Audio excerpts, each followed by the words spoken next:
Hello everyone, this is CJNovo992 and today we're back for another brand new video. That's right people, we're back in the Rangers gear, which means we are back on track. So to anyone who checked out yesterday's charity video, a massive thank you to each and every single one of you for helping to support that video, and to reward you for putting through and watching me kick a football. We're actually getting back to a regular scheduled programming and talking about players that can actually kick a football, people, as the real football returns, in a tricky way. And I think with a little tea sprinkled in to the intros, give us enough momentum to just roll right into the actual video. And as always, we will start off with the old oppositional preview and have a look at the side that again will bring the trickiness in to this game. And no, I'm not just talking about the surface, I am of course talking about Livingston Football Club, who at my current time of recording are sitting fourth in the old SPFL. That's right people, I said fourth. May the fourth be with you, the fantastic four. That didn't work at all, did it? But let's move on, people, as Livingston have continued to defy all expectations, and David Martindale has once again proved to every single person he is able to get a tune out of any musical instruments, even the ones that cost 50 pence. You're welcome for that one, people, as we go and dive in to this very impressive Livingston side, who again are sitting there, and they're not just sitting fourth, people, they're actually sitting there with a game in hand. That's right, after all the plaudits and everything Hearts have been getting, manager of the month, blah blah blah blah blah blah, Livingston are sitting right there with their eye on them, especially with that game in hand. So you have to give them a little bit of respect there, because again, we don't just face Livingston at the Tony Macaroni, which brings fear. We actually face Livingston at the Tony Macaroni, who's actually playing really well, because coming into this game versus Rangers, they are sitting with the joint third best record over the last 5 games, sitting there notch for notch with Hearts Football Club, which again deserves a lot of respect. And breaking down the run a little bit over the last 5 games, they've got 3 wins during that time, including a very impressive one. They've been notching up some goals, but we'll get there in a couple seconds. They also have a draw versus Hearts, who we previously mentioned, and their only loss has been at Parkhead to Celtic, where yes, they got turned over, but again, it's Celtic at Parkhead. So I'm not going to sit here and be too Jake Hasty on them for getting turned over at Parkhead, but I think we can start looking at them and start picking some holes, and for me, not only paint a picture of this Livingston side, but also paint a picture of our entire league, is when you look at what happened to them just at the Cup. They were at home at the Tony Macaroni. They hosted Championship side, blow your whistle, Inverness Cali Thistle, and they got turned over. They got scalped 3-0. Now I know they did change a couple of players here or there, but there was still more than enough quality in that Livingston side to put this team to the sword. But when you look at it, and for me, it's no shocking when I actually see that going and happen, because you look at the likes of Livingston in this league, and again, I've gave them so much respect, and trust me, the job that Martindale's doing there is simply incredible. But these types of results backs up everything I say about these teams. They're much better at sitting back and defending than when they actually have to go forward to create their own chances and score their goals. I mean, Livingston are sitting 4th in our league, people, with a -7 goal difference. That's right, a -7 goal difference, and that makes you the 4th best team in this country. That right there is absolutely mental, people. But again, it shows they didn't do too much on that end, and again, they are conceding more than they're scoring, but still, that's their bread and butter. They're grinding out the results. They're not going to play teams off the park. They're not going to rip them to shreds and batter them with goals week upon week. That's why they can get beat off a Championship side, because Livingston can't do what they're built to do against most of the teams in our league. They actually have to go on the front foot, and they just get picked off, people. That's why we'll never see a Livingston go at the likes of Rangers or Celtic or anything like that, because it's just no how they're going. And that's how it goes about our entire league, people. Our teams are built to defend the old firm. They never really get picking up steam in terms of going forward. The only team really to do that, in my personal opinion, is Hearts. And that's why I'm not going to paint too much and look at, they got turned over versus Cali Thistle in the Cup, this should be a walkover. No, because it's completely different, people, in the approach, how they went about it and how they set up. The Livingston we'll see is what they're built today. Defend. What's crazy, by the way, is they've actually scored 10 goals over the last 5 games, and they're still -7 goals. which says all about the league. But again, I'm not sitting here picking holes at them. I know they have to do that. You look at the budget, the tunes that they're getting at these players and everything like that is simply sensational. Now, regarding how they actually line up and go about their business, am I expecting anything drastically different from what we've already faced and broke down a couple times this season? No, not really. They still line up primarily in a 4-3-3 or a 4-2-3, one variant, whatever you want to actually call it. That's kind of their bread and butter. However, it is worth noting, as we mentioned, the Celtic game earlier on, the last time they faced one half of the Old Firm, they did change away from that to go with a more 3-5-2 formation, which go absolutely tore to shreds at Parkhead. That game was done and dusted at half time, so I'm not sure if we will see that again. If I will, I hope we have the similar results, people, as Celtic certainly did at Parkhead. But I'm expecting backs to the wall defending, and I'm expecting whoever they do pick to line up front to be running in the gaps that's created by our advanced fullbacks. We know roughly what to expect to Livingston. I don't think I'm breaking or shaking anyone down. I just wanted to pay respects and also kind of rubbish the narrative that's already getting peddled about this Livingston side getting beat of a championship side. This should be a cricket score. It's never gone that way again.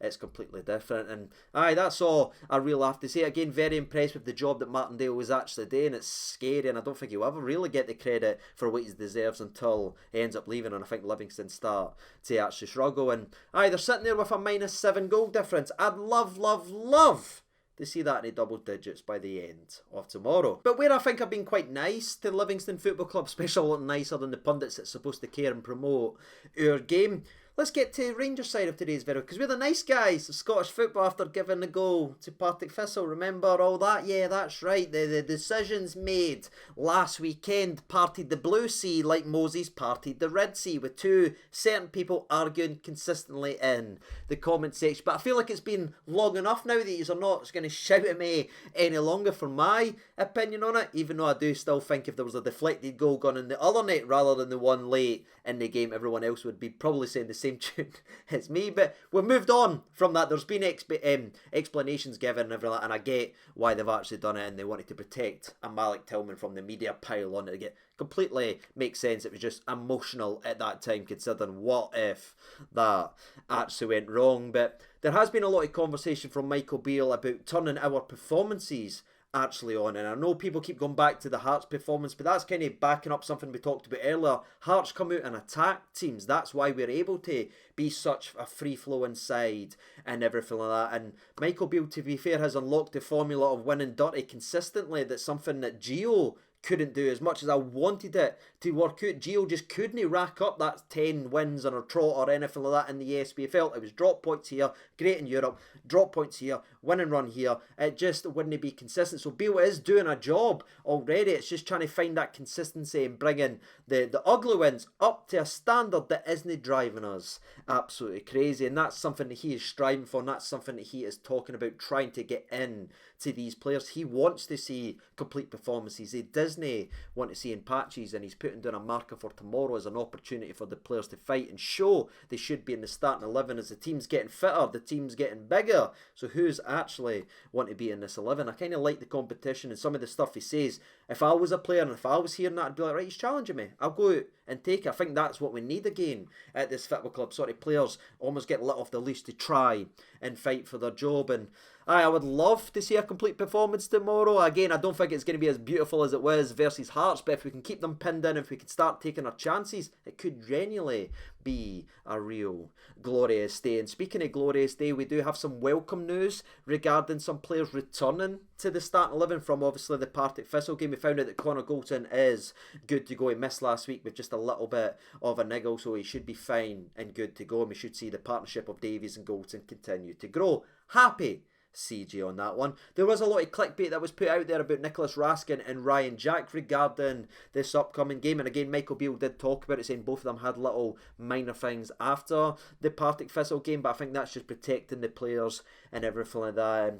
I know people get sick to death of me talking about the surface thing, but it obviously plays its parts in regarding the injuries, because not only do you have Raskin, you have Jacko there, and you have John Lundstrom, who is touch and go ahead of this game according to Michael Beale. And I think it's more more goal than touching, if you know what I mean here, because the guy's got an ankle injury. Are you really going to put him in his first game back on that level of surface? I know people don't like using it as an excuses, but if you're hurt, you've got a problem, especially the ankle, the worst thing you want to be doing is playing on something like that. So I don't think we'll see a Lundstrom, but I do think we'll actually get to see a Nicholas Raskin despite the hysteria happening in the media. Ryan Jack's a different story, because again, if anyone knows how to get the best out of Jack and knows how to protect Jack almost from Jack, because Jack would play an in and play through anything, it's probably Michael Beale. So there could be a decision made again regarding the old plastic park. But for me, just try to rubbish out some of the stuff. Golton's no out, Raskin's, there's no like 5 or 6 people out.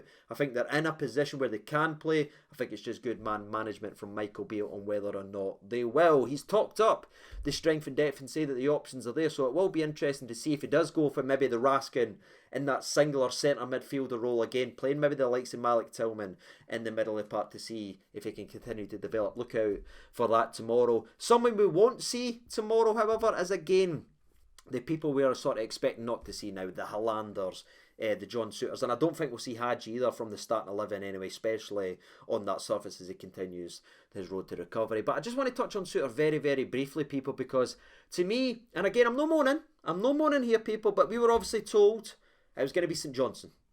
Well, he's missed that twice. We played them twice. He's missed both of the St Johnstone games. The Partick Thistle game was almost a perfect game for a John Souther, because he's never going to get in the likes of Goldson and Davies. I'm sorry, I know some people really like the laddie, but in terms of 2 good centre-backs, they're above than there. I want Souther to succeed. I want him to do well, but how can you dislodge or displace either Davies or a Connor Goldson? And now the opportunities, which again for me has sort of passed regarding cup games and early cup games for Souther, I really do worry on whether or not we will see him kick a ball again this season, because now we're in the later stages of the cup. Now we're well and truly in crunch time in the old league. We might have just seen the last of John Souther this season. Again, I'm sure he'll be on for the bench and everything like that, but it's an interesting one with that. It was only supposed to be a couple of weeks, then it was a couple of months, now it's been 6. Don't know what's going on there. Hopefully it gets back in and playing, but unfortunately it's no surprise, people, and you didn't like seeing that. Hope it works out for a laddie, but I just wanted to give you an actual update again regarding the man. We do have some positive news, of course, about Kamal Roof, which is quite obvious considering he played versus Thistle, but he's came back early, he's ready to go, and he's not gone for the surgery or anything. He's not chosen the surgery option for his shoulder, as he wants to play games for us this season, which are rate. Hopefully we can get him backfiring, because a backfiring Kamal Roof is devastating in this league, and I'm sure he will have his part to play if he is given an opportunity tomorrow. But that is it, ladies and gentlemen, boys and girls. That's my thoughts and opinions on our game, on our league, pretty much on the surface, and the players actually returning. It's all setting up to be a tricky, ugly game of football, but I just want to see us hunting in packs and continue to show what we've had previously under Beale, and that's that real determination to absolutely demolish and squish teams like this. That would be absolutely glorious, people. But with all that being said, despite me thinking 3-1 all day, I'm going to chop out here and go with the old channel favourite 2-1, people, with maybe a Cholak or a Roof being the difference maker and getting all 3 points. What about you? Let me know your thoughts and opinions on the upcoming game. Hopefully you've enjoyed this videos, and again, hopefully you enjoy the old previews. And until tomorrow after the game, everyone, have a fantastic Friday night. Thank you so much for all your support this week regarding the old charity, and until next time, take care of yourselves, everyone. All the best, and bye bye.